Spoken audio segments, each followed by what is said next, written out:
Diaz, abay may shocking revelation patungkol sa di umano'y pakikialam ng manager ni Miss Bea Alonzo at ano nga ba ang kanyang part no sa pagkakansela ng kasal ng kanyang talent. So yan ang ating pag-uusapan maya-maya lang. But before that, if you haven't subscribed yet to my YouTube channel, please don't forget to like, share, and subscribe at hit mo na rin ang notification bell for more showbiz updates. Mainit na pinag-uusapan ngayon sa mundo ng showbiz ang di umano'y naudlot at napospone na kasal ni Bea Alonzo at negosyanteng si Mr. Vincent Co. Matapos magsalita ang talent manager at showbiz vlogger na si OG Diaz tungkol sa di umano'y pakikialam ng management team ng aktres sa personal nitong buhay. Ang usapin ay lalong naging kontrobersyal dahil sa pagkakasalungat na impormasyon na lumabas hinggil sa planong kasal ng celebrity couple sa Spain. Ayon po sa ulat ng Journal News Online, tinalakay ni OG Diaz sa kanyang online show ang kalituhang naranasan umano ng mga iniimbitahang bisita sa kasal ni Bea at Vincent. Sinasabing may magkaibang pahayag na inilabas ang kampo ng aktres at ang wedding coordinator, dahilan upang lalong dumami ang espekulasyon tungkol sa tunay ng estado ng kanilang relasyon at kasal. Batay sa impormasyong ibinahagi ni OG Diaz, nagkaroon umano ng malaking kalituhan nang lumabas ang magkaibang anunsyo tungkol sa kasal.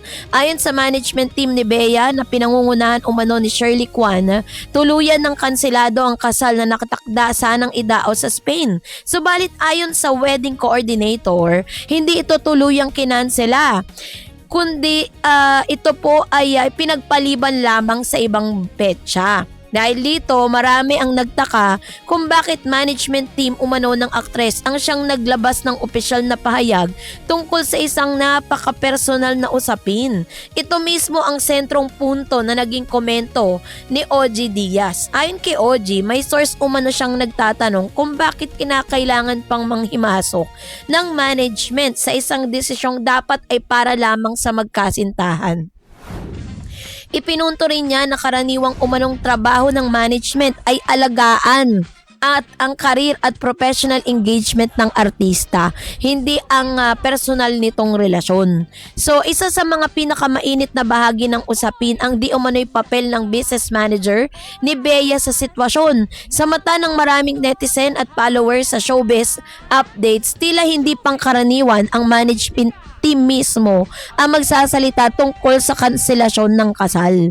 Ayon sa mga komentong lumutang online, may inaasahan ng publiko na ang mismong magkasintahan o kanilang pamilya ang unang magbibigay linaw sa naturang issue, no? Kaya naman maraming netizen ang nagtatanong kung may mas malalim bang dahilan kung bakit management ang nauunang magsalita. Sa kanyang online commentary ay hindi direktsahan or direktang inakusahan ni OG Diaz ang management na siyang dahilan ng problema. Ngunit malinaw niyang kini-question kung bakit tila may malaking impluwensya ito sa usapin ng kasal. Para sa ilang observers, ipinapakita nito kung gaano kalakas ang papel ng management sa buhay ng ilang celebrity sa Pilipinas. Prenup agreement ay hindi raw ugat ng problema. So ito yung pinaka-shocking revelation. Sinasabi po natin or naniniwala tayo na kaya po nagkaroon ng cancel na kasal dahil po sa hindi pagkakaunawa ang prenup. Pero ayon po dito kay Mr. OG Diaz ay hindi po prenup ang direktang problema. Isa pang kontrobersyal na bahagi ng usapin na ikumalat na balitang kinalaman umano ang prenup agreement sa naudlot na kasal. May mga naunang chismis na nagsasabing nagkaroon umano ng tensyon kaugnay sa prenup arrangement ng dalawa, lalo na't kilala si Vincent Co bilang miyembro ng isang mayamang Chinese-Filipino family. Gayunpaman, ayon sa source na binanggit ni Mr. OG Diaz, matagal na umanong pirmado ang prenup agreement at wala naman daw naging problema rito. Ayon pa sa kanyang source, normal na practice umano sa mayayamang Chinese families ang pagkakaroon ng prenup agreement bago ang kasal. So parang sinasabi dito ni Mr. OG Diaz na hindi po sila nagkaroon ng problema sa prenup. Kasi sabi niya dito, base po dun sa kanyang Showbiz News, sinabi niya na nagkaroon na ng pirmahan. Kumbaga parang kasado na, parang napagkasunduan na talaga nila na sila po ay susunod dun sa prenuptial agreement na inilabas. So dahil dito, marami ang nagtatanong kung bakit prenup agad ang itinuturong dahilan ng di umano'y gusot sa relasyon. Para sa ilang showbiz analysts, posibleng ginagamit lamang ito bilang diversion upang hindi lumalim ang usapin tungkol sa tunay na dahilan ng postpone o kanselasyon ng kanilang kasal. Sa kabila ng lumalaking kontrobersya ay nananatili namang tahimik sina Bea Alonzo at Vincent Co. Wala pa ring opisyal na pahayag mula mismo sa dalawa kung tuluyan na nga bang kanselado ang kasal o kung ito'y ipinagpapaliban lamang. Dahil sa kanilang pananahimik, lalo lamang dumadami ang haka-haka sa social media at may ilan na naniniwalang simpleng postpone lamang ito dahil sa personal na dahilan. Habang may iba namang nagsasabing mas may seryosong problemang kinaharap ang relasyon. May mga fans din na nananatiling positibo at umaasang matutuloy pa rin ang kasal sa hinaharap. Sa ilang ulat, sinasabing nasa Spain pa rin umano si Bea, habang si Vincent naman ay nasa Pilipinas, bagay na lalong nagpalakas sa usap-usapan tungkol sa tunay na estado ng kanilang engagement. Pero bakit nga naging malaking usapin ang kasal? Hindi kasi maikakaila na isa sa pinakamalaking celebrity stories ngayon ng taon ang kasal ni Bea at Vincent. Matagal nang sinusubaybayan ng publiko ang love life ng aktres, lalo na't matapos ang kanyang mga high-profile relationship noong mga nakaraang taon. Si Bea Alonzo ay itinuturing ding pinakasikat at pinakamatagumpay na aktres ng kanyang henerasyon. Kaya naman nakilala siya sa maraming hit teleserye at pelikula at sa loob ng mahigit 2 dekada ay naging sentro siya ng maraming entertainment headlines. And dahil dito, natural lamang na tutukan ng publiko ang kanyang personal na buhay, lalo na pagdating sa usaping pag-aasawa.